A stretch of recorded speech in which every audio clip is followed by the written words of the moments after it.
नमस्कार, हेलो किसान में आपका स्वागत है। आपके साथ मैं हूं अंशु सिंह। हेलो किसान, आप किसानों का अपना कार्यक्रम जहां सीधे आप हमसे जुड़ते हैं एक फ़ोन कॉल के माध्यम से और अलग अलग विषय जो कि आपसे संबंधित है, कृषि से संबंधित है, वो हम लेकर आते हैं ताकि हमारे किसान ज़्यादा से ज़्यादा फ़ायदा उठा सके, लाभ ले सके। तो आज का विषय क्या है हेलो किसान में, सबसे पहले आपको वो बता देते हैं। आज का हमारा विषय है पराली प्रबंधन। इसके अलावा हम बात करेंगे रेशम कीट पालन के बारे में कि कैसे आप रेशम कीट पालन करके आप अपनी आय में वृद्धि कर सकते हैं। हमारे किसानों के लिए कैसे एक बहुत ही अच्छा ये विकल्प है। तो इन दोनों ही विषय पर विस्तार से बात होगी। इसके लिए अब आपको देते हैं अपने phone number, toll free number है जिन पर आप सीधा कॉल कर सकते हैं बिना किसी शुल्क के। पहला नंबर है 1800-113060, दूसरा नंबर है 1800-113061। दोनों टोल फ्री नंबर है, शुल्क नहीं लगेगा आपका कोई, बस आपको करना यह है कि फ़ोन उठाना है और हमें फ़ोन लगाना है और आज के जो दो विषय हैं इनसे जुड़े हुए जो भी आपके सवाल हैं वो हम तक आपको पहुंचाने हैं। और हमारे विशेषज्ञ जो कि स्टूडियो में मौजूद रहेंगे, साथ ही हमारे साथ स्काइप से भी जुड़ेंगे, उनसे हम आपके इन सवालों के बारे में बातचीत करेंगे और तुरंत लाइव आपको जवाब देंगे। तो हमारे जो मेहमान हैं उनके बारे में आपको बता देते हैं। हमारे मेहमान हैं डॉक्टर बलराज सिंह, आप प्रधान वैज्ञानिक हैं भारतीय कृषि अनुसंधान संस्थान पूसा नई दिल्ली में। आप पराली प्रबंधन के बारे में बताएंगे हमें। और हमारे दूसरे मेहमान हैं डॉक्टर हेम सिंह, एसोसिएट प्रोफेसर कीट विज्ञान विभाग, एसबीपी कृषि एवं प्रौद्योगिकी विश्वविद्यालय मेरठ से। आपका भी बहुत बहुत स्वागत है डॉक्टर सिंह। तो आज हम पहले बात करेंगे पराली प्रबंधन के बारे में और साथ ही दूसरा हमारा विषय रहेगा रेशम कीट पालन के बारे में कि कैसे आप रेशम कीट पालन कर सकते हैं और इससे कैसे जुड़े। अगर आप इसकी शुरुआत करना चाहते हैं तो उससे जुड़ी महत्वपूर्ण बातें कौन सी हैं, और अगर आप पहले से ही कर रहे हैं रेशम कीट पालन तो उसमें और कौन कौन सी विशेष बातें हैं जिसका अगर आप ध्यान रखेंगे तो ज़्यादा लाभ होगा। सबसे पहले डॉक्टर बलराज सिंह जी, मैं आपसे जानना चाहूँगी कि जैसे कि हमने बताया कि पराली प्रबंधन इस वक्त के लिए मुझे लगता है कि सबसे महत्वपूर्ण विषय यही है, क्योंकि धान की कटाई का भी दौर चल ही रहा है और हमारे किसान अगली फसल जब गेहूँ लेने की बात आती है तो यही जल्दबाजी रहती है कि जल्दी से जल्दी खेत खाली हो। किसानों का यही कहना होता है कि भाई हम क्या करें, हमें भी अपने खेत को खाली करना है अगली फसल के लिए, हम किसी खुशी में पराली नहीं जलाते हैं। तो उन्हें हम अच्छे विकल्प क्या दे सकते हैं और क्यों पराली जलाना एक ना सिर्फ किसानों के लिए हानिकारक है बल्कि हमारे पर्यावरण के लिए भी और जो आसपास के इलाके हैं उनके लिए भी। बिल्कुल निश्चित रूप से अंजू जी, जो उत्तर भारत कहें या राष्ट्रीय राजधानी क्षेत्र कहें, इन क्षेत्रों के लिए बहुत ही महत्वपूर्ण विषय है ये आज के परिप्रेक्ष्य में। और जहाँ तक पराली प्रबंधन की बात है, निश्चित रूप से आपने कहा कि मुख्य फसल जो खरीफ में जो अभी पककर तैयार है, जिसकी कटाई चल रही है, धान की फसल, उसकी वजह से ये इस तरीके की समस्या पैदा होती है। क्योंकि जैसे जैसे अब अगेती जो फसल की कटाई है उसमें इस प्रकार की घटनाएं हो सकता है कम देखने को मिलें, लेकिन जैसे जैसे जो लेट जिन्होंने रुपाई की थी धान की और जिस धान की फसल जिसकी कटाई नवंबर के प्रथम पखवाड़े में होगी या अक्टूबर के आखिर में होगी, तो वहां किसान के साथ दुविधा होती है कि जैसे ही वो कटाई करता है उसके सामने गेहूं की उपयुक्त बुआई का समय है तो वो उसमें ज्यादा इंतजार नहीं कर सकता और उसी के चक्कर में वो इस तरीके की कोई भी घटना जल्दीबाजी में ये जो जलाने की जो घटनाएं हैं वो होती हैं अक्सर। लेकिन आज हमारा किसान, चाहे वो पंजाब की बात हो, हरियाणा की बात हो, दिल्ली राजधानी क्षेत्र में वहां भी खेती होती है कुछ, या तराई का किसान है, उत्तर प्रदेश का किसान है, वो सब बहुत ही आजकल जागरूक हैं और इस तरीके की चीज में ज्यादा वो विश्वास नहीं रखते। और आजकल केंद्र सरकार की, राज्य सरकारों के मार्फत बहुत सारी ऐसी योजनाएं हैं जिनके द्वारा पराली को जो ना पूर्ण रूप से प्रबंधन किया जा सकता है। और इसके मुख्य रूप से दो तरीके हैं। एक तो इन सीटू कंजर्वेशन है, खेत के अंदर ही किस तरीके से उसका समायोजन करें, उसका प्रबंधन करें, और एक दूसरा एक्स सीटू है। दो महत्वपूर्ण है और क्योंकि दो राज्य इसमें प्रमुख रूप से भूमिका निभाते हैं, हरियाणा और पंजाब। हरियाणा में लगभग 12 लाख हेक्टेयर में धान की खेती होती है, पंजाब में 30 लाख हेक्टेयर होती, 30 लाख के लगभग। लेकिन इस बार योजनाओं के अंतर्गत मक्का के ऊपर या दूसरी फसलों के ऊपर जोर है, नरमा का इलाका भी बढ़ा है, कपास का। इसी तरीके से हरियाणा राज्य सरकार भी किसानों को प्रोत्साहन दिया है, अगर भाई हम आपको 7,000 रुपये प्रति एकड़ देंगे यदि आप धान की बजाय अगर खरीफ के मौसम में आप मक्का या स्वीट कॉर्न या दूसरी फसलें अगर लगाते हैं तो इस प्रकार से बहुत ही जो है महत्वपूर्ण योजनाएं किसानों के लिए चलाई गई है। बिल्कुल, और आप बता रहे हैं कि इसका असर भी देखने को मिल रहा है कि जो किसान हैं सिर्फ धान की फसल ही नहीं दूसरी फसलों की तरफ भी अपने रुझान दिखा रहे हैं और उन्हें फायदा होगा तो आखिर क्यों नहीं करेंगे ऐसा। और दूसरी बात यह कि पराली जलाने की जो समस्या है, उम्मीद करते हैं कि इस बार हमारे किसान इससे परहेज करेंगे और इसके प्रबंधन पर ज्यादा फोकस देंगे, क्योंकि पराली जलाने से न सिर्फ आपके खेत को नुकसान पहुंचता है बल्कि आने वाली जो फसल है उसके पोषक तत्वों पर भी इसका नकारात्मक प्रभाव पड़ता है। तो कुल मिलाकर नुकसान किसान को ही होता है, चाहे किसी भी तरह से देखा जाए। जरूरत यह है कि सही जानकारी के साथ आप इसका प्रबंधन करें और यही जानकारी पहुंचाना हमारा मकसद भी है। बातचीत को आगे बढ़ाएंगे, आपकी कॉल्स भी लेंगे, लेकिन उससे पहले देखते हैं ये रिपोर्ट।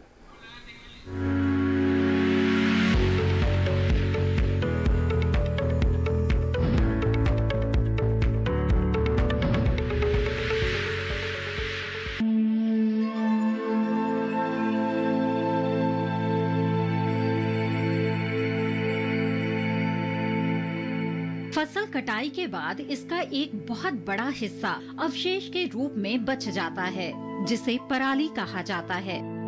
क्योंकि किसानों को खेत खाली करके दूसरी फसल की बुआई करनी होती है, इसलिए वो अक्सर फसल अवशेष को जला देते हैं, जिससे निकलने वाला धुआं पर्यावरण के लिए घातक होता है। ये धुआं हमारी सांस के साथ अंदर जाता है, जो हमारी सेहत को भी काफी नुकसान पहुंचाता है।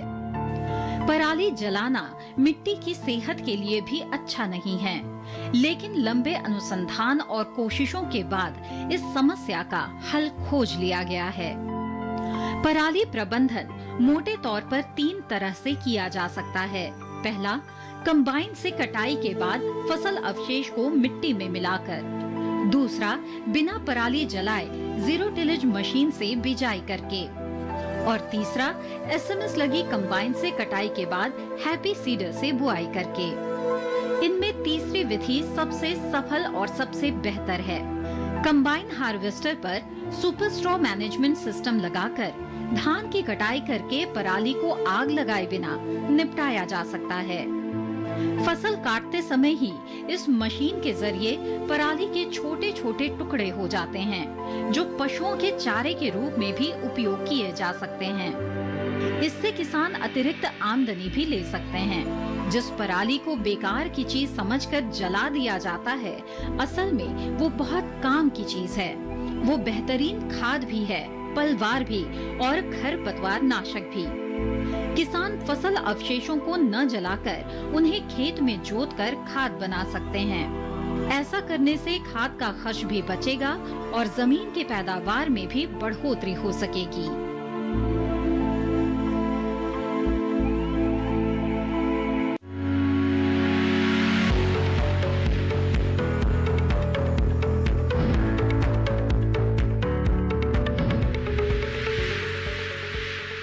तो भी आपने मुख्य बातें जानी इस रिपोर्ट के माध्यम से, जिसमें हमने आपको बताया कि क्यों नहीं पराली जलाना चाहिए। और सवाल ये होता है किसानों का कि जलाएं ना तो और क्या करें। तो यही आज हम आपको बताएंगे कि पराली ना जलाकर उसके कौन और महत्वपूर्ण इस्तेमाल है जो कि आप कर सकते हैं और उससे ज्यादा से ज्यादा लाभ भी आप ले सकते हैं। यानी कह सकते हैं कि जिसे आप बर्बाद समझते थे, वेस्ट समझते थे, कूड़ा समझते थे, वही चीज आपके लिए बहुत महत्वपूर्ण और आपकी कमाई के लिए एक और अच्छा साधन हो सकती है। बस जरूरत यह है कि सही जानकारी हो आपको, और यही हमारी कोशिश है। अगले 1 घंटे तक आपको यही सब जानकारियां हम देने की कोशिश करेंगे और डॉक्टर बलराज सिंह हमारे साथ लगातार इसमें मदद करेंगे। और अगर आपको कोई अनुभव है तो भी आप हमें कॉल कर सकते हैं। आपकी कोई समस्या, जो व्यवहारिक समस्या आपके साथ होती है, वो भी आप हमारे साथ साझा कर सकते हैं।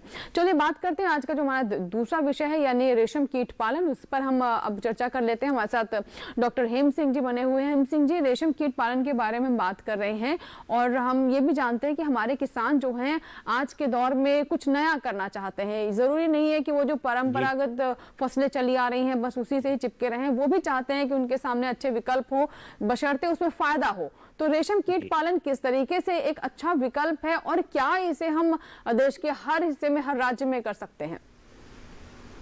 तो अंजू जी, जैसा कि आप रेशम कीट पालन की बात करते हैं, तो जो किसान भाई हमारे खेती के साथ साथ रेशम कीट पालन करना चाहते हैं, तो रेशम कीट पालन करने के बाद वो अतिरिक्त आय अर्जित कर सकते हैं।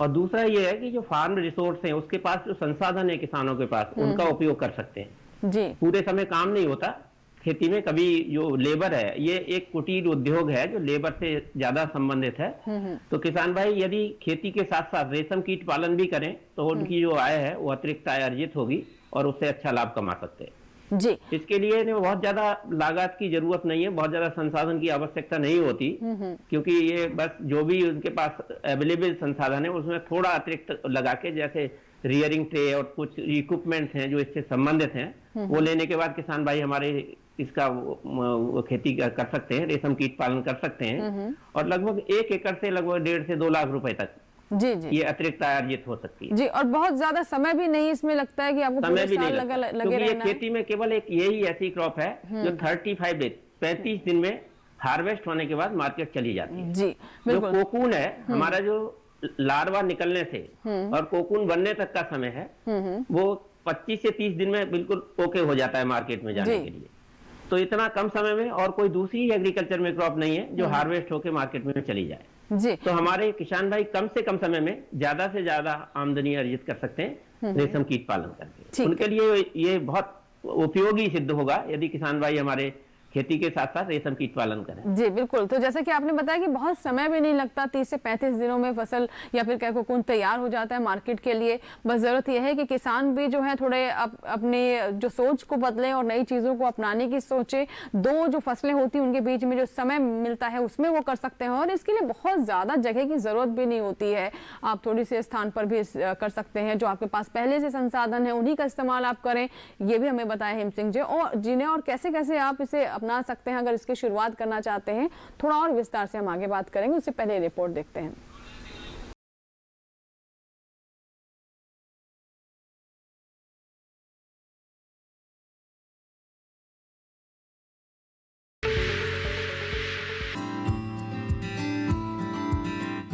रेशम एक प्राकृतिक रेशा है। रेशम के उत्पादन या इसकी खेती को सेरीकल्चर कहा जाता है। भारत में रेशम कीट पालन बड़े पैमाने पर किया जाता है। रेशम कीट पालन से किसानों को अच्छा खासा मुनाफा मिल जाता है। देश में रेशम कीट पालन को बढ़ावा देने के लिए सरकार किसानों की मदद भी करती है। रेशम उद्योग को बढ़ावा देने के लिए 1949 में रेशम बोर्ड की स्थापना की गई थी। रेशम कीट पालन एक कृषि पर आधारित कुटीर उद्योग है। ग्रामीण क्षेत्र में कम लागत में इस उद्योग में शीघ्र उत्पादन शुरू किया जा सकता है। कृषि कार्य और अन्य घरेलू कार्यों के साथ साथ इस उद्योग को अपनाया जा सकता है। उत्पादन की प्रक्रिया के अनुसार रेशम 2 प्रकार का होता है। पहला शहतूती रेशम यानी मलबरी सिल्क और दूसरा गैर शहतूती रेशम यानी नॉन मलबरी सिल्क। भारत में शहतूत रेशम का उत्पादन कर्नाटक, आंध्र प्रदेश, तमिलनाडु, जम्मू कश्मीर और पश्चिम बंगाल में किया जाता है। वहीं बिना शहतूत वाले रेशम का उत्पादन झारखंड, छत्तीसगढ़, ओडिशा, उत्तर प्रदेश और उत्तर पूर्वी राज्यों में किया जाता है। रेशम उत्पादन के कई फायदे हैं, जैसे रेशम कीट पालन में रोजगार की पर्याप्त क्षमता है। इस काम को करने से ग्रामीण अर्थव्यवस्था में भी सुधार होता है। रेशम कीट पालन से किसान कम समय में अधिक आय ले सकते हैं। खास बात यह है कि रेशम कीट पालन को महिलाएं भी बड़े आराम से कर सकती हैं। अगर उचित मार्गदर्शन में किसान रेशम कीट पालन की ट्रेनिंग करके इस व्यवसाय को अपनाएं तो अच्छा मुनाफा कमा सकते हैं।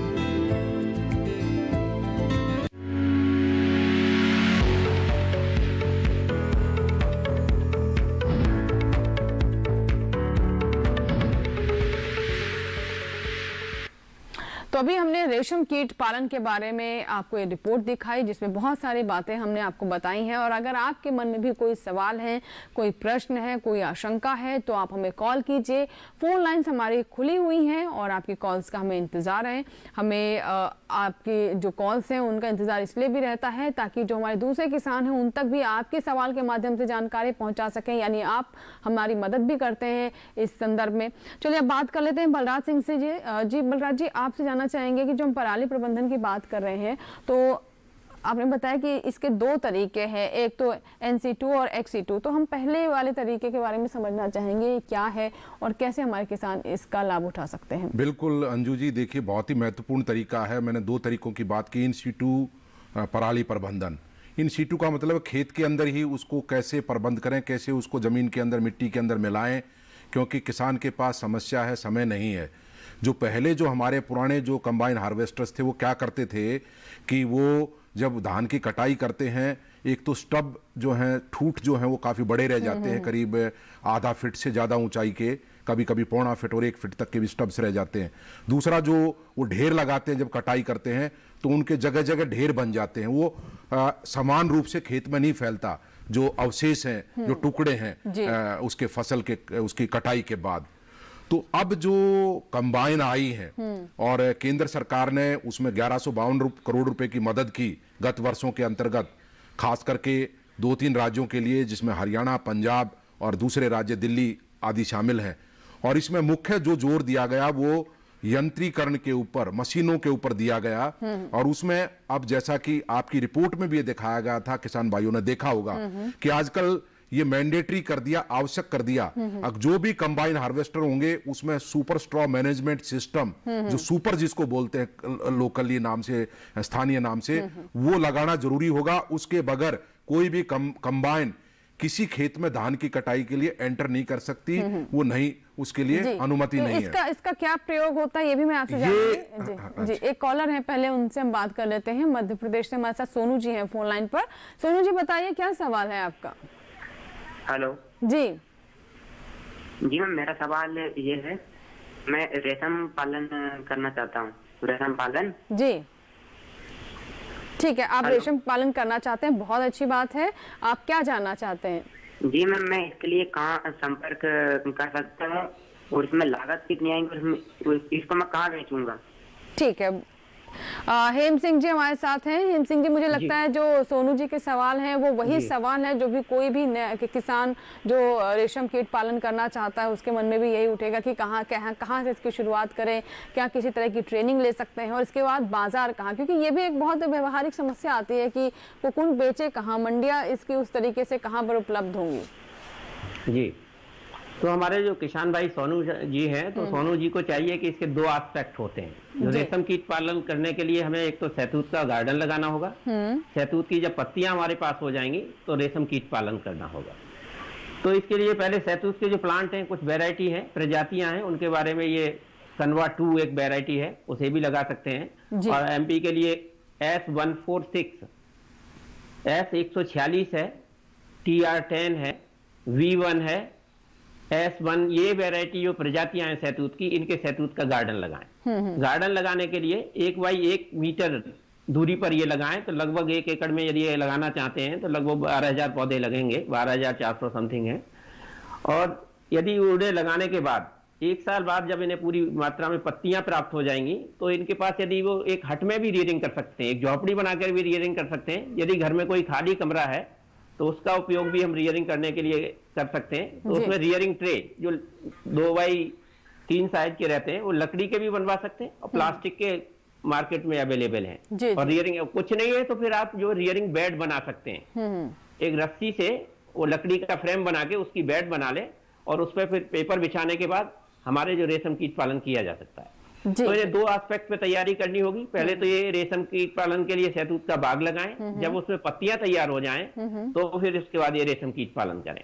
इसका एक रेशो है, 15 से 20 किलोग्राम पत्तियां आपके पास हैं तो आपको 1 किलोग्राम कोकून मिलेगा, जिसका लगभग मार्केट में 500 से लेकर 700 रुपए तक है। क्योंकि मल्टी वोल्टाइन का रेट कम रहता है, इसमें 2 वोल्टाइन है, मल्टी वोल्टाइन और बाई वोल्टाइन। जो सफेद कलर का जो कोकून होता है उसका मार्केट में ज्यादा प्राइस मिलता है, और जो पीले कलर का है उसका जो मार्केट में कम प्राइस मिलता है। तो मार्केट तो आजकल इंटरनेट पर मिल जाता है, और वैसे बहुत सारा साउथ में कर्नाटका, आंध्र प्रदेश और बहुत सारे आसाम, वेस्ट बंगाल, इस सभी जगह हो रहा है। तो वहां भी मार्केट है, और इसमें सेंट्रल सिल्क बोर्ड के ऑफिसेज हैं, जो बहुत सारे सेंट्रल सिल्क बोर्ड के ऑफिस हैं, वो हमारे किसान भाइयों का जो कोकून है उसकी मार्केटिंग की फैसिलिटी प्रोवाइड कराते हैं। जी। और जो स्टेट गवर्नमेंट है, जहाँ भी ये जो प्रदेश की सरकार है, वो प्रदेश सरकार भी इसके लिए प्रोत्साहन देती है, और इसका मार्केट और प्लस जो प्लांट्स हैं और कोकून की मार्केटिंग की व्यवस्था करती है। जी ठीक है, तो ये तो बात रही सोनू की, जिन्होंने जानना चाहा कि कैसे इसकी शुरुआत करें, किस किस चीज़ की तैयारी करें। और इसी के साथ ही हमारे लिए भी वक्त हो गया एक छोटे से ब्रेक का, लेकिन ब्रेक के बाद भी ये चर्चा जारी रहेगी। पहला हमारा विषय है पराली प्रबंधन, इस पर कुछ और बातें जानेंगे, और दूसरा विषय है रेशम कीट पालन। दोनों विषयों पर आपके कॉल्स का हमें इंतजार रहेगा, लेकिन इस छोटे से ब्रेक के बाद।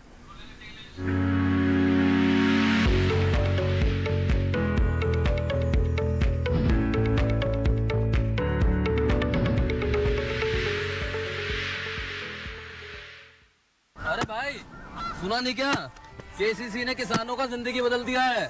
देश के छोटे किसान 1,60,000 रुपए तक का कर्ज बिना किसी गारंटी को ले पाएंगे। ब्याज खोरों से भी पीछा छुटा। मैं तो जैविक खेती का पूरा सामान मंगा लिया, केसीसी का भी कोई दबाव नहीं है। ब्याज चुकाने के लिए पूरा 1 साल मिलता है। समय पर भुगतान करने पर केवल 4% के सालाना ब्याज पे लोन मिल गया मुझे। अपना आधार कार्ड, लेटेस्ट फोटो और जमीन के कागजात लेके अप्लाई करो बस। और नामांकन भरने के लिए जेब भी ढीली नहीं करनी पड़ी।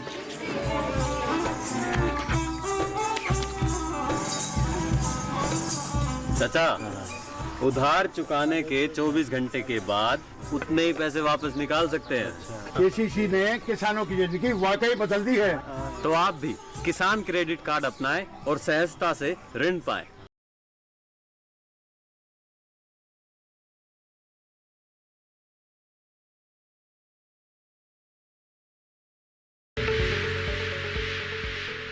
ब्रेक के बाद हेलो किसान में एक बार फिर आपका स्वागत है। हेलो किसान आपका अपना लाइव फोन इन कार्यक्रम। आज हम 2 विषय लेकर आए हैं, जिसमें पहले हम बात करें पराली प्रबंधन के बारे में, और साथ ही दूसरा विषय है रेशम कीट पालन।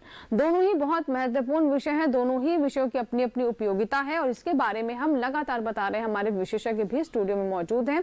चर्चा को और आगे बढ़ाएं उससे पहले एक हमारे कॉलर हैं जिन्होंने हरियाणा से हमें कॉल किया है। हमारे साथ फोन पर है राजवीर सिंह। आइए बात करते हैं। राजवीर सिंह जी, बताइए क्या सवाल है आपका? जी, रेशम कीट पालन यहाँ फरीदाबाद जिले में करना चाहते हैं, पलवल में, हरियाणा में। हाँ, तो ये बैठे हैं वैज्ञानिक साहब। ठीक है, ठीक है। हेम सिंह जी, ये राजवीर मैडम। सिंह हमारे हैं दर्शक, और ये हरियाणा से हैं।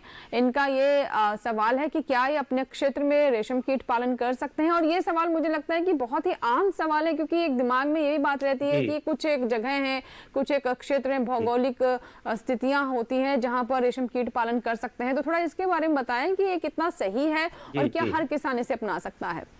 हमारे जो किसान भाई हैं राजवीर सिंह साहब, बड़ा अच्छा सवाल है उनका, क्योंकि इसी तरह के प्रश्न हर आदमी के मन में आता है, क्या हम यहाँ रेशम कीट पालन कर सकते हैं। तो इसके लिए जब हमारा जो इन्वायरमेंट, 2 चीजें बहुत जरूरी हैं जी। एक तो जो तापमान हमारा 25 से लेके 35 डिग्री तापमान जब होता है, तो रेशम कीट पालन बिना बहुत सारे इक्विपमेंट के हम कर सकते हैं जी। तो ये हमारा हरियाणा, यूपी, उत्तराखंड, इसमें ये मिलता है। इस समय अक्टूबर से लेके और नवंबर दिसंबर तक इधर करते हैं, उधर आपका फरवरी से लेके मार्च तक कर सकते हैं। तो उसमें कोई समस्या नहीं है। जब हमारा टेम्परेचर 25 से लेके 30 और 35 डिग्री तक रहता है, तब हम उसका कीट पालन, रेशम कीट पालन कर सकते हैं। और इसके लिए जो आर्द्रता है, नमी है, वो 80% होनी चाहिए। तो हरियाणा की क्लाइमेट है ऐसी कि जहां हम किया जा सकता है जी, कोई समस्या नहीं है। और अदर जहां भी इस तरह का जो एनवायरनमेंट है या वातावरण है, जहां साल में 2-3 महीने इधर और 2-3 महीने उधर हमें मिलता है, क्योंकि इसका जो चाकी कीट पालन है, लगभग जो शुरू की अवस्था है, उस कीट पालन की अवस्था को हम ज्यादा टेम्परेचर में या कम टेम्परेचर में एक रूम में मैनेजमेंट करके कर सकते हैं जी। और जैसे ही टेम्परेचर हमारा 25 के लगभग जाता है, तो हम उसे रियरिंग रूम में, जहां हम जो कीट पालन गृह है, उसमें शिफ्ट कर देते हैं। तो हमारे किसान भाई आराम से पलवल में कर सकते हैं, कोई प्रॉब्लम नहीं है। जी। और कोई क्या समस्या नहीं है, हरियाणा में किया जा सकता है। और किसी प्रजाति के बारे में आप बताना चाहेंगे? क्या इसकी जो प्रजाति है वो बहुत सारी है। जो सहतूत की प्रजाति है उसमें S146, पहले इन्हें गार्डन लगाना होगा, उसके लिए S146 एक प्रजाति है। K2 कनवा 2 के नाम से एक प्रजाति है, उसका भी लगा सकते हैं। TR10 एक प्रजाति है सहतूत की, उसका भी लगा सकते हैं। V1 एक प्रजाति है, उसका लगा सकते हैं। और बहुत सारी प्रजाति है, कुछ लोकल्स भी हैं जो अच्छे रिजल्ट देते हैं। इसके लिए हमारी जो सहतूत की पत्ती है उसका साइज थोड़ा बड़ा होना चाहिए और वो शाइनिंग और थोड़ी सी जो सॉफ्टनेस होनी चाहिए, क्योंकि जो पत्तियां हमारी मुलायम और सॉफ्ट रहती हैं तो उससे ये जो कीट है वो आराम से उसको खा सकता है। और खाने के बाद जो कोकून फॉर्मेशन होता है, जो मार्केटेबल प्रोड्यूस हमारा बनता है, जो कोया बनता है, वो थोड़ी साइज उसकी अच्छी होती है और शाइनिंग भी अच्छी होती है, तो मार्केट में भी उसका अच्छा प्राइस मिलता है जी।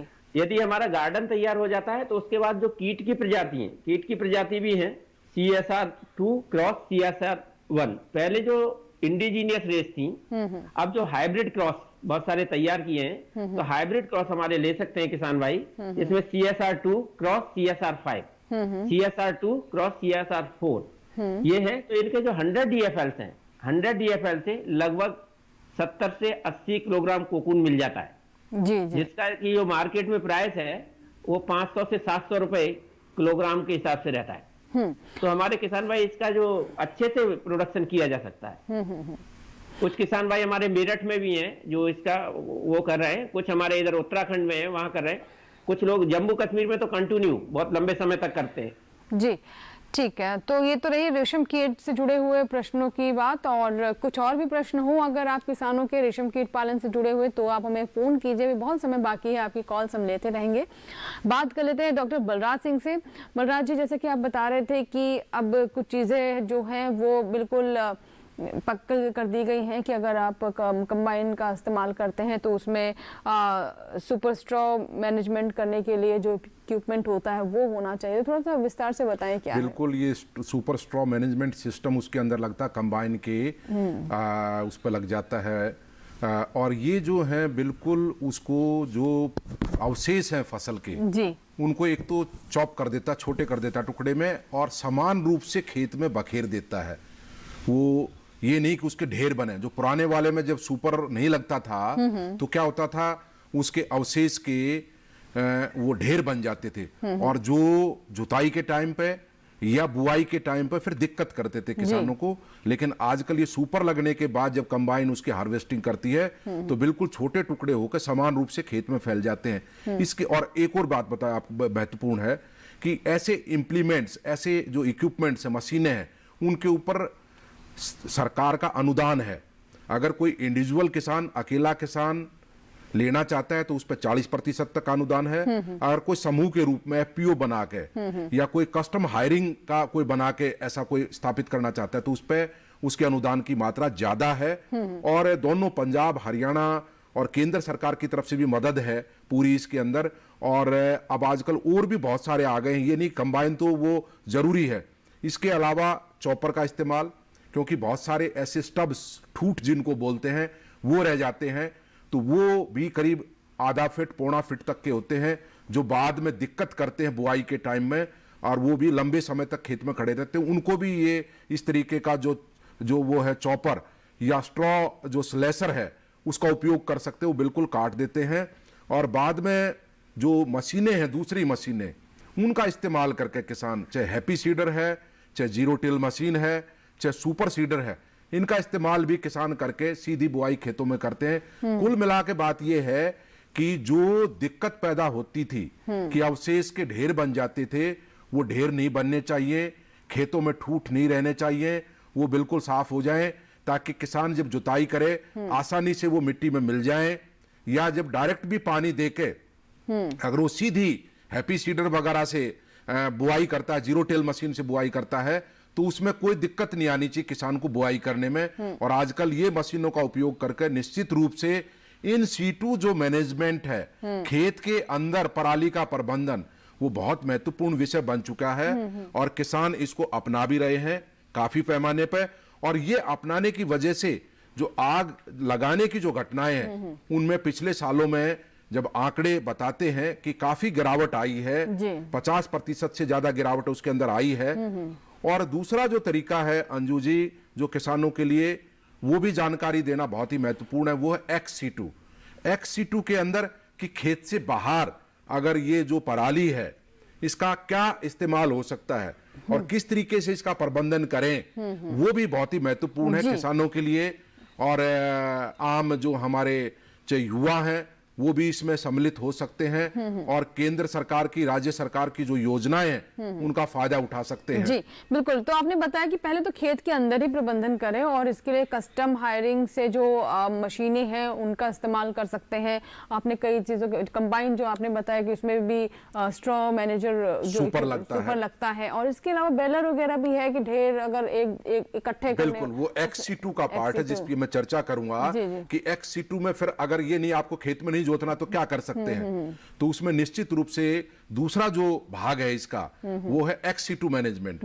अब भाई ऐसी मशीनें आजकल आ गई हैं अब जो उसकी बेल्स बना देती हैं, उसके इकट्ठा करके कंपोज करके उनको बिल्कुल सॉलिड बना करके और उसके वो बेल्स उनको ले जाके आजकल पावर जनरेशन में बिजली का उत्पादन, इस तरीके के बहुत सारे इस्तेमाल जिनकी मैं चर्चा तो इस पे करूंगा। और थोड़ा विस्तार से हम बात करेंगे जो कि आपने XC2 का हिस्सा बताया है और InC2 में भी हम सोचेंगे कि भी कुछ अगर और पॉइंट्स हमारे रह गए हैं तो उन पर भी हम चर्चा करेंगे, लेकिन थोड़ा सा आपको इंतजार करना होगा। इस ब्रेक के बाद फिर हाजिर होंगे, बात करेंगे रेशम कीट प्रबंधन के बारे में और पराली प्रबंधन के बारे में।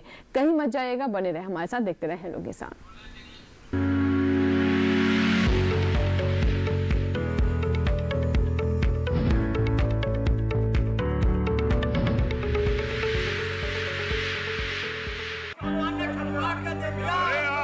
सारी फसल अच्छी होगी भाई।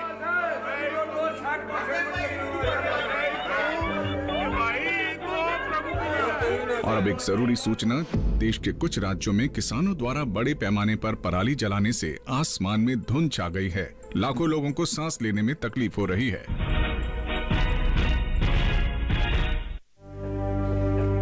हर साल हम अपने ही घर फूकते हैं और तमाशा बनते हैं। ना, मैं ना मानता।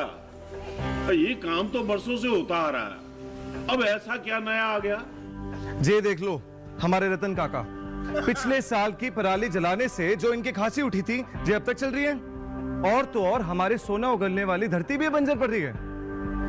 बेटा तुम्हारी बात मान भी ले, पर एक बात बताओ कि पराली को ठिकाने लगाने में भी तो लागत आती है और ये आग जलाने से ये काम आसानी से हो जाता है। काका जे बात ना रही, हम कह रहे हैं देखो मेरे पास कुछ मशीनों की तस्वीरें भी हैं, मैं तुम्हें दिखाता हूं। जे देखो, जे है हैप्पी सीडर, जे है मल्चर, जे है जीरो टिल ड्रिल, जे है स्ट्रॉ चॉपर, जे है रिवर्सिबल मोल्ड बोर्ड प्लॉ और जे है रोटावेटर। ये सारी मशीनें अब 50% अनुदान पे मिल रही है और तो और कस्टम हायरिंग केंद्र लगाने पर सरकार से 80% का अनुदान भी मिलेगा। और ये संकल्प हमारे प्रधानमंत्री जी का है कि अब पराली कोई न जलाए और आधुनिक मशीनों का इस्तेमाल कर पराली खेत में मिलाएं और मिट्टी की गुणवत्ता को बढ़ाए।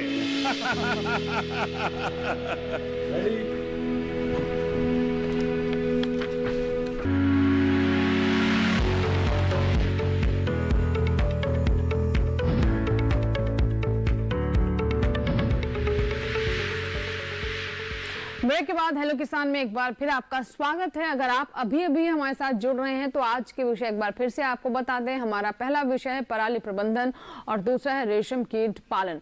दोनों ही विषय पर हमारे विशेषज्ञ लगातार आपको जानकारी दे रहे हैं। अगर आपके भी सवाल हैं तो आप हमें कॉल करें। टोल फ्री नंबर हम लगातार स्क्रीन पर फ्लैश कर रहे हैं, जहां से आप नोट करके हमें कॉल कर सकते हैं। और एक और महत्वपूर्ण बात बता दें कि आपका कोई शुल्क नहीं लगेगा, टोल फ्री नंबर है दोनों।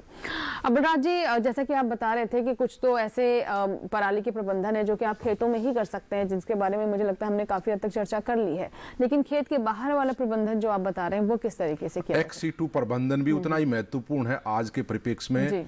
जो मशीनों का दौर है, मशीनीकरण का दौर है, इतने यंत्र, तो बेलर जैसा मैं जिसकी चर्चा कर रहा था, वो बेल बना देते हैं, उसको काफी कॉम्पैक्ट कर देते हैं और ऐसी को ढुलाई में आसानी रहती है, ऐसी बेल्स को दूसरी जगह ले जाने में। उनसे बिजली उत्पादन हो रही है, कई मेगावाट के जो है बिजली प्लांट पंजाब में और दूसरी जगह चल रहे हैं। दूसरा, इससे बायोगैस पैदा की जा सकती है। और इसके अलावा अगर मैं चर्चा करूं कि और क्या इस्तेमाल हो सकता है इस पराली का, अगर इसको XC2 में लेके जाएं तो इसका एक तो देखिए आप कि मशरूम कल्टीवेशन, जिसमें हरियाणा राज्य अग्रणी है, चाहे वो छप्पर बनाने की बात हो या मशरूम का जो मीडिया माध्यम है उसमें इस्तेमाल करके मशरूम उगाने की बात हो, तो दोनों तरीके से इसका इस्तेमाल हो सकता है। और इसके अतिरिक्त अगर मैं चर्चा करूं कि चाहे जहां भी सब्जियों की खेती होती है, अब राजस्थान है, रेतीली जमीन है, वहां पे वाटर होल्डिंग कैपेसिटी बहुत कम है, तापमान बहुत तेज बढ़ता है, तेजी से धूप की तीव्रता बहुत ज्यादा है और हवा की गति भी ज्यादा रहती है, तो किसान वहां पानी के लिए बहुत बड़ी दिक्कत है, मॉइस्चर कंजर्वेशन एक समस्या है। और अगर प्लास्टिक मल्चिंग का इस्तेमाल करते हैं तो वो भी पर्यावरण के लिए बहुत सार्थक नहीं है, जी, जी, जी। बहुत उपयुक्त नहीं है। तो आज के परिप्रेक्ष्य में तापमान भी बढ़ाती है और वो वातावरण के लिए भी बाद में उसके टुकड़े जो बच जाते हैं अवशेष, वो वातावरण को दूषित करने में सक्षम हो सकते हैं। तो ऐसी स्थिति में इसको जैविक मल्च के रूप में अगर हम स्ट्रॉ को इस्तेमाल करें फल के बगीचों में, सब्जी उत्पादन में, ड्रिप के साथ, तो निश्चित रूप से खरपतवारों के नियंत्रण में, जमीन का तापमान जो है उसको बढ़ने से रोकने में और मॉइस्चर कंजर्वेशन में, इनमें महत्वपूर्ण योगदान हो सकता है। इसके अतिरिक्त अब बहुत सारी हमारी गौशालाएं हैं, चारे की कमी होती है, कई बार अकाल पड़ जाता है, सूखा पड़ जाता है, तो ऐसी स्थिति में राजस्थान है, गुजरात है या दूसरे राज्य हैं हमारे, ऐसे में गौशालाएं हैं बड़ी बड़ी, लाखों गायें उनमें होती हैं, तो उसमें चारे के रूप में हम ये नहीं कह रहे कि भाई आप 100% सिर्फ जो है ना उसकी चावल की या धान की पराली को पशुओं को खिलाएं, गायों को खिलाएं, नहीं, कितनी मात्रा में, 40% मात्रा में दूसरे जो हमारा कड़बी है, चाहे वो बाजरे की कड़बी है, चाहे जवार की कड़बी है, उसके साथ इसको मिक्स करके मिश्रित करके निश्चित रूप से इसका इस्तेमाल चारे के रूप में भी किया जा सकता है। और इस प्रकार से इसका इस्तेमाल बेल्स बनाकर ऊर्जा उत्पादन में, बिजली के उत्पादन में, बायोगैस जनरेशन में, बायोगैस पैदा करने में, और अभी पूसा संस्थान ने एक पूसा डीकंपोजर का इजाद किया है, बहुत फास्ट वो जो है डीकंपोज करता है। और दिल्ली सरकार अभी इसी साल एक योजना लेके आई है, वो कई सौ हेक्टेयर एरिया में जो है किसानों के खेत पे जो है फ्री ऑफ कॉस्ट, मुफ्त से में कोई पैसा नहीं लगेगा, वो कटाई के बाद जो पराली पड़ी है खेतों में उसके ऊपर स्प्रे कराएगी।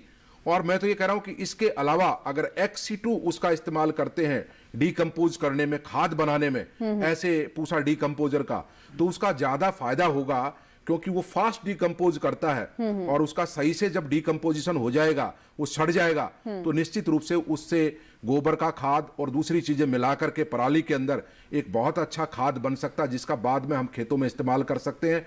और अगर आपको जल्दी खेतों के अंदर ही उसको सड़ाना है पराली को, तो उसमें भी उसका अगर स्प्रे करते हैं तो उसका भी फायदा किसानों को होगा। तो XC2 भी उतना ही महत्वपूर्ण है जितना इन सीटू है आज के समय में। तो दोनों प्रणालियों का हमारे किसानों के लिए बहुत अच्छे परिणाम हैं और हम ये मानकर चलते हैं कि हमारा किसान, हमारे युवा जो ग्रामीण युवा हैं, वो जब इन चीजों को समझेंगे, जैसा कि जो एडवर्टाइजमेंट वगैरह भी है उसमें भी दिखाते हैं कि किस प्रकार से केंद्र सरकार बहुत सारी योजनाएं, मैंने बताया 1152 करोड़ रुपए की योजना केंद्र सरकार ने इन राज्यों को दी है, और अभी हरियाणा सरकार ने भी 1305 करोड़ रुपए की योजना इस साल में चलाई है, जिसमें यांत्रिक जो प्रबंधन है, मशीनों के ऊपर बहुत अनुदान है। जैसा बताया कि 40 से 50% अनुदान अकेले, और अगर कोई कस्टम हायरिंग या ग्रुप समूह बना कर करता है तो उस पर 75 से 80% अनुदान उसके ऊपर है।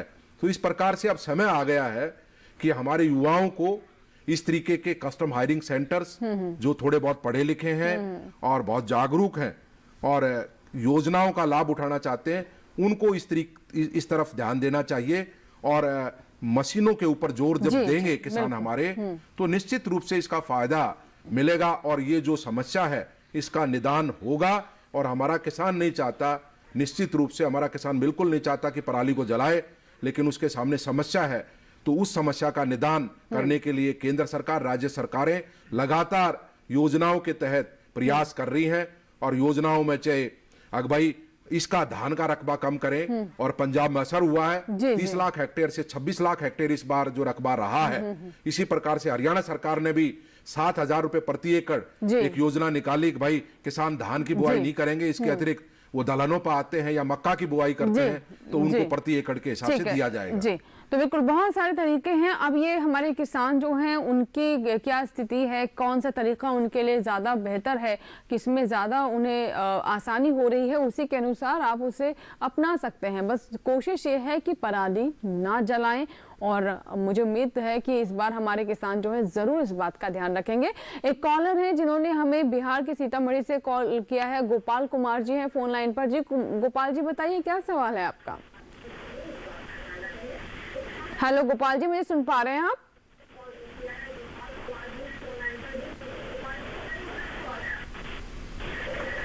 रेशम के कीट का पालन सीतामढ़ी बिहार में हो सकती है?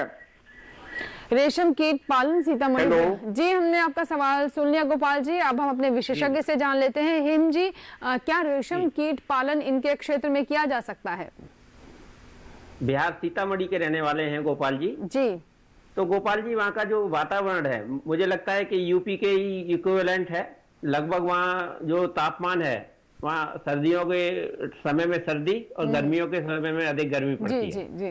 तो आपको जैसा कि मैंने बताया कि जो तापमान है वो 25 डिग्री सेंटीग्रेड से 35 डिग्री सेंटीग्रेड होना चाहिए और जो आर्द्रता है, नमी जो है वो 70 से 80% होनी चाहिए।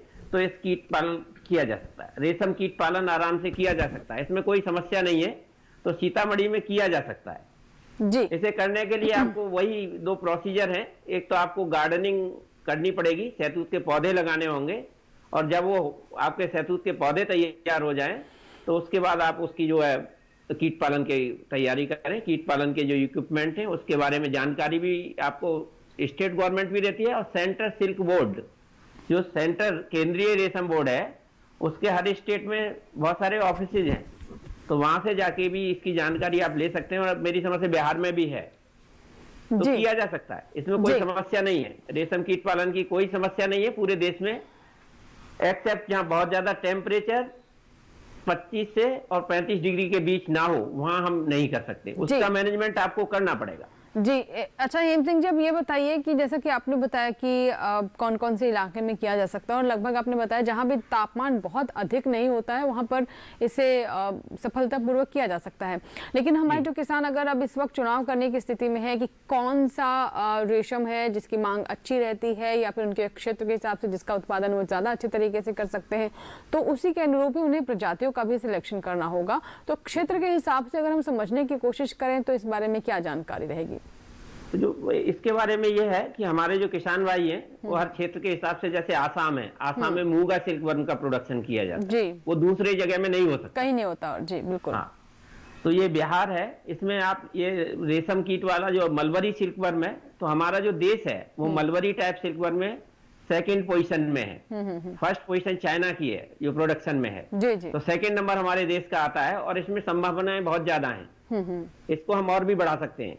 तो हमारे जो साउथ के कुछ स्टेट हैं, कर्नाटका, आंध्र प्रदेश, वेस्ट बंगाल और ये सब, इनमें बहुत अधिक मात्रा में रेशम कीट पालन लोग करते हैं और बहुत अच्छी व्यवस्थाएं हैं। लेकिन बिहार में भी किया जा सकता है। उत्तर प्रदेश में हर मंडल में एक जो हमारा जो मंडल का अधिकारी होता है वो DD sericulture, deputy director sericulture बैठता है और वो पर्टिकुलर मंडल को सेरिकल्चर से रिलेटेड जितनी भी योजनाएं हैं उसकी व्यवस्थाएं कराता है। जैसे यहाँ यूपी की जो व्यवस्था मैं बताता हूँ कि यहाँ जो पौधे हैं, जो शहतूत के पौधे हैं, वो किसान को फ्री ऑफ कॉस्ट दिए जाते हैं। जब उसका गार्डन तैयार हो जाता है तो उसके लिए उसके जो DFLs हैं, जो सिल्क सीड जिसे बोलते हैं, रेशम के जो रेशम कीट के अंडे हैं, वो भी उसे उपलब्ध कराए जाते हैं।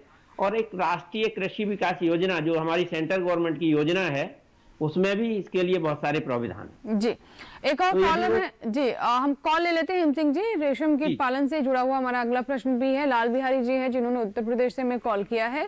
जी लाल बिहारी जी बताइए सवाल क्या है आपका? लाल बिहारी जी पहले आप टेलीविजन की आवाज कम कर दें ताकि हम आपके सवाल को ठीक से समझ सकें। हेलो जी ठीक है, फिर आप बताइए। जी धन्यवाद। बताइए क्या सवाल है आपका? हेलो जी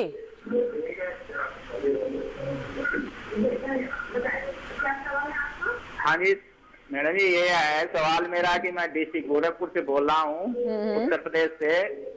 जो पूर्वी इलाका है उत्तर प्रदेश, वहाँ पर शहतूत के रेशम वाले कीड़े पालन का क्या प्रपोजल है, कैसे करेंगे? जी हेम सिंह जी, ये लाल बिहारी जी का सवाल था। जी गोरखपुर से अब लाल बिहारी जी आप आराम से कर सकते हैं। जो हमारा डायरेक्टरेट ऑफ सेरिकल्चर है वो हमारा उत्तर प्रदेश लखनऊ में स्थित है। वहाँ एक डायरेक्टर बैठते हैं, वो गोरखपुर के हर मंडल का, यूपी के जितने भी मंडल हैं उसमें एक डिप्टी डायरेक्टर सेरिकल्चर रहते हैं। तो वो डिप्टी डायरेक्टर सेरिकल्चर हैं, वो पूरे स्टेट में जहाँ जहाँ मंडल हैं वहाँ हैं, तो वहाँ से आपको व्यवस्था मिल सकती है और वहाँ इजीली गोइंग हो सकता है, कोई समस्या नहीं है गोरखपुर की क्लाइमेट में। और जो आपका हाथरस है या आपका जो उधर वाला जोन है लखनऊ के आसपास का, वहाँ किया जा सकता है।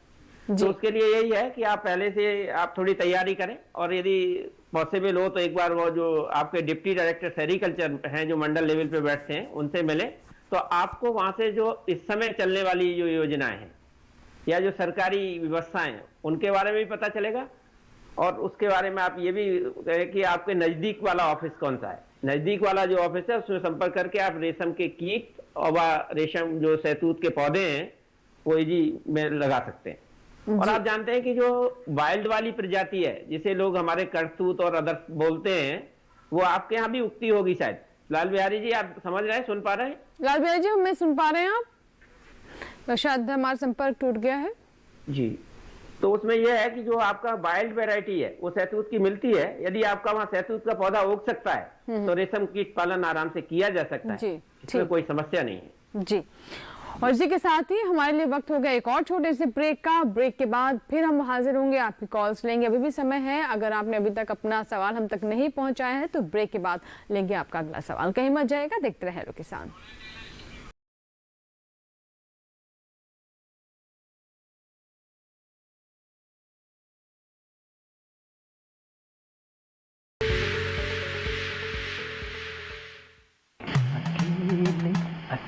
अरे वाह भैया, अकेले अकेले। अरे तू भी ले, पर खाएगा कैसे? मैं ऑर्गेनिक खेती की बात कर रहा रे बेटे। अकेले अकेले खेती कब तक करेगा? मतलब गांव में 20-25 किसानों का समूह बना के पंजीकरण करवा ले, फिर सरकारी ट्रेनिंग भी मिलेगी और मुफ्त जैविक बीज खाद भी। फिर बीजीएस ऑर्गेनिक की सरकारी मोहर के साथ तेरी उपज आकर्षक पैक में पहुंचेगी बड़े बाजार तक। अच्छा? हाँ। अरे भाई कहाँ चल दिया? सबको साथ लाने, आमदनी बढ़ाने। तो किसान भाई समझ गए ना, साथ मिलकर ऑर्गेनिक खेती कीजिए, अपनी परंपरा को आगे बढ़ाइए, ज्यादा मुनाफा कमाइए। माटी से प्रेम की परंपरा है परंपरागत खेती।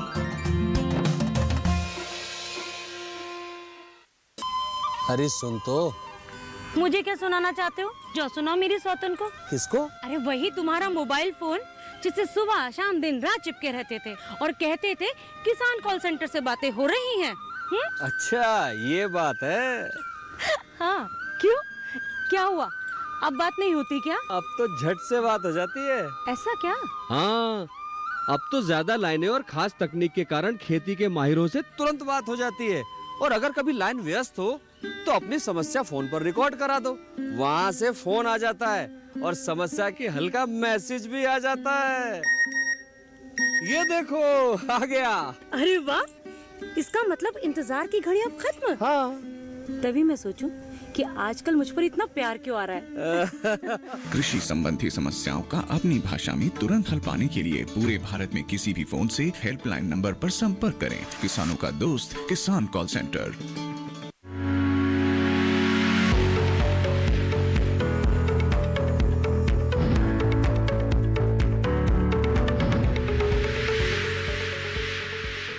ब्रेक के बाद हेलो किसान में एक बार फिर आपका स्वागत है। आज हम बात कर रहे हैं पराली प्रबंधन के बारे में और साथ ही रेशम कीट पालन के बारे में, और बहुत सारे दर्शक अपने सवाल हम तक पहुंचा रहे हैं। चलिए एक बार फिर से चर्चा को आगे बढ़ाते हैं। बलराज जी, आपसे मैं समझना चाहूंगी, जैसे हम पराली प्रबंधन के बारे में बात कर रहे थे और आपने कुछ तो तरीके हमें बताए अभी, लेकिन हम जानते हैं कि पराली का बहुत सारा इंडस्ट्रियल इस्तेमाल भी होता है। इससे कई तरह की चीजें भी बनाई जा सकती हैं जिस पर शायद उतना हम ध्यान नहीं दे पाते हैं, और एक अच्छा विकल्प भी हो सकता है क्योंकि प्लास्टिक की समस्या एक बहुत बड़ी समस्या है और उसे ये रिप्लेस भी कर सकता है कई चीजों में। बिल्कुल, निश्चित रूप से आईआईटी दिल्ली ने और दूसरे संस्थानों ने इस विषय में काम किया है। कपबोर्ड वगैरह बनाने में, गत्ता, इस तरीके की चीज़ों के इस्तेमाल में, और जो इंडस्ट्रियल जो इस्तेमाल की बात आप कर रहे हैं वो प्रमुख तो है कि हमारी जो पावर जनरेशन प्लांट्स है जी, बायोगैस प्लांट्स हैं, उनमें इसका बड़े पैमाने पर इस्तेमाल हो सकता है। और खेती की चीज खेती में इस्तेमाल हो जाए। जब मैंने मल्चिंग की बात की, जी बिल्कुल। भाई क्यों हम प्लास्टिक मल्चिंग का इस्तेमाल करें जब हमारे देश में जैविक मल्च उपलब्ध है जी। तो निश्चित रूप से, और जब इतनी योजनाएं सरकारों ने चला रखी हैं, और फिर ऐसे दौर में कि आज वैश्विक महामारी का दौर है, और ये जो महामारी है कोरोना जिसका नाम है, ये एक ऐसे श्वसन तंत्र से, सांस के तंत्र से इसका जन्म है सीधा, और ये ऑक्सीजन की जब कमी होती है उसी में ज़्यादा समस्या बनती है। और ऐसी स्थिति में अगर ये जलाने की समस्या बढ़ती है तो निश्चित रूप से इसका ज़्यादा नुकसान होगा आज के इस कोरोना काल में। तो हमारी तो किसानों से यही सलाह है, और वैसे किसान बहुत जागरूक हैं हमारे खुद भी, कि इतनी योजनाएं केंद्र सरकार की इन सीटू मैनेजमेंट की, इतना मशीनों के ऊपर जोर है और अनुदान है समूह के रूप में, इंडिविजुअल के रूप में, और एक्स सीटू प्रबंधन भी बहुत सारी योजनाएं हैं, उनके ऊपर भी अनुदान है। और अब तो जैसे कि हम देख रहे हैं कि सरकार एफपीओ को कितना बढ़ावा दे रही है, और टारगेट भी है कि कितने एफपीओ बनाने हैं आने वाले समय में। और ऐसे में किसान की जो एक समस्या होती थी, छोटा किसान की, वो अकेला पड़ जाता था। तो मुझे लगता है ये एक बहुत अच्छा विकल्प है उसके सामने कि वो ग्रुप में बने, एफपीओ से जुड़े, और जब एक साथ हो जाते हैं तो जाहिर सी बात है कि नुकसान की आशंका जो है वो भी घट जाती है और लाभ भी ज्यादा होता है। इस बीच एक कॉलर हमारे साथ जुड़ रहे हैं फोन लाइन पर, आइए बात कर लेते हैं। हेलो हेलो हेलो जी, सोनू जी बताइए क्या सवाल है आपका। हेलो मैम, जी सोनू जी, क्या मुझे सुन पा रहे हैं आप? जी बताइए सवाल क्या है। मैम मुझको कीड़े धागा बनाने वाले कीड़े पालना है। हेलो, रेशम कीट पालन करना चाहते हैं आप? जी, किससे सलाह लें? फिर से बताइए क्या कह रहे हैं आप, समझ नहीं आया आपका सवाल। वॉल्यूम कम करने के लिए इनको कहिए। हेलो हेलो, हाँ जी सोनू जी, एक बार फिर से अपना सवाल बताएं। धागा बनाने वाले कीड़े पालने मैम किससे सलाह लें? रेशम के कीट पालन करना किससे सलाह लें? किससे सलाह लें, ठीक है। तो सलाह लेने के लिए हमारे साथ हैं बिल्कुल हेम सिंह जी हैं, आप उन्हीं से सलाह लीजिए। सीधा हमारे साथ जुड़े हुए हैं हेम सिंह जी। हेम सिंह जी, सोनू जी हैं ये मध्य प्रदेश से, छतरपुर के रहने वाले हैं ये कहते हैं कि रेशम कीट पालन करना चाहते हैं, किससे सलाह लें। तो मैं चाहती हूँ कि सीधा आप उन्हीं से बात कर लें और अपनी बात बता दें उन्हें। जी जी अंजू जी, ये सोनू जी से मेरा ये निवेदन है कि सेंट्रल सिल्क बोर्ड का एमपी में एक कार्यालय है, यदि ये चाहें तो मैं उसका, मैं देख रहा हूँ यदि मेरे पास अवेलेबल होगा तो मैं नंबर दे देता हूँ। ये वहां से सेंट्रल सिल्क बोर्ड का जो ऑफिस है उससे संबंध कर सकते हैं। और यदि वो नहीं करना चाहते हैं तो कीट पालन से संबंधित कोई भी समस्या इनकी है, फर्स्ट तो इन्हें सहतूत का जो गार्डन है वो लगाना पड़ेगा जी, और उसके बाद जो कीट पालन स्टार्ट करना पड़ेगा। तो इसमें कोई ऐसी समस्या नहीं जो हमने पहले बताया है। तो उसके लिए पहले ये सहतूत की प्रजाति है उनका सिलेक्शन करें कि मध्य प्रदेश में हमें कौन सी प्रजाति लगानी है। तो मध्य प्रदेश वाला जो जोन है उसमें S1 प्रजाति है सहतूत की, S1 ठीक है। S1635 एक वैरायटी है, ये उसको लगा सकते हैं जी। और BC259 259 BC 259 एक वैरायटी है, उसका भी ये उपयोग कर सकते हैं जी। तो ये पहले इस प्रजाति का सेलेक्ट करके और इसके पौधे कहीं से प्राप्त करके जो सेंट्रल सिल्क बोर्ड से संबंधित कार्यालय हैं जी फिर इस प्रजाति का गार्डन लगाएं और गार्डन लगाने के बाद यदि इनके पास एक रूम है तो उस रूम में कीट पालन कर सकते हैं। यदि रूम नहीं है तो एक झोंपड़ी बना के एक हट बना के हम उसमें भी एक रेशम कीट पालन कर सकते हैं। ठीक है। इसमें थोड़ी सी बीमारियों का प्रकोप ज्यादा रहता है रेशम कीट पालन में, तो सबसे पहले जो किसान भाई हमारे इसे करना चाहते हैं तो जो रूम बनाने के बाद उसको 4% फॉर्मलिन के सोल्यूशन से डिसइंफेक्ट कर दें, स्प्रे कर दें उसमें पूरी छत दीवार सब जो इक्विपमेंट और जो भी कुछ लगेगा। या फॉर्मलिन नहीं मिल पाती है तो ब्लीचिंग पाउडर का 3% घोल बना के वो स्प्रे करें और उसके बाद उस रूम को 24 घंटे के लिए बंद कर दें। ठीक है। बंद करने के बाद जब कीट पालन स्टार्ट करेंगे तो उसमें उनको जो बीमारियां हैं, फ्लैचरी है, बिल्कुल, और क्योंकि बहुत लंबा समय भी नहीं होता है और अगर कोई बीमारी लग गई तो उसको कंट्रोल करने में, उसका इलाज करने में इतना आपके पास विकल्प नहीं होता, स्कोप नहीं होता कि आप उसे कंट्रोल कर सके और तब तक नुकसान हो चुका होता है। तो शुरुआत से ही ये तैयारी करें। बहुत बहुत शुक्रिया जी, बहुत बहुत शुक्रिया डॉक्टर हेम सिंह जी हमसे बात करने के लिए और रेशम कीट पालन के बारे में इतनी महत्वपूर्ण जानकारी देने के लिए हमारे दर्शकों को। तो बात रही रेशम कीट पालन की और साथ ही हम पराली प्रबंधन पर भी बात कर रहे हैं और इसी के साथ ही आज हम आपसे इजाजत लेंगे, लेकिन जाने से पहले आपको बता दें कि कल का हमारा विषय क्या होगा। कल का हमारा विषय कृषि उत्पाद व्यापार और वाणिज्य बिल, ये कल का हमारा विषय है। इसी समय हम इस विषय के साथ और नए विशेषज्ञ के साथ आपके सामने होंगे। आप अपने प्रश्न हमें कल पहुंचा सकते हैं और अगर आप चाहें तो हमें अपने जो प्रश्न हैं वो पहले से ही हम तक पहुंचा सकते हैं। उसका तरीका आप जान लें, आप हमें ईमेल कर सकते हैं। हमारा ईमेल आईडी है hellokisan2015@gmail.com और अगर आप चाहें तो हमें फेसबुक के माध्यम से भी संपर्क कर सकते हैं। आजकल हर कोई फेसबुक पर रहता है तो फेसबुक पर संपर्क करने का तरीका जान लें। फेसबुक पर जुड़ने के लिए आप हेलो किसान टाइप करें, सर्च बॉक्स में हमारा पेज खुल जाएगा जिसे आप फॉलो कर सकते हैं, ऐड कर सकते हैं, मैसेंजर के माध्यम से सवाल पहुंचाएं या फिर वॉल पर भी सवाल आप साझा कर सकते हैं। दूसरा हमारा हेलो किसान कॉल सेंटर नंबर है 1800-113060। सोमवार से शनिवार सुबह 6 से रात 10 बजे के दरमियान आप इस नंबर पर कॉल कर सकते हैं, अपने सवाल इस पर रिकॉर्ड करवा सकते हैं। और डॉक्टर बलराज जी आप स्टूडियो में आए और आज के विषय पर इतने विस्तार से आपने चर्चा की, आपका भी बहुत बहुत धन्यवाद। तो अभी के लिए दीजिए इजाजत, लेकिन आप बने रहे दूरदर्शन किसान के साथ। नमस्कार।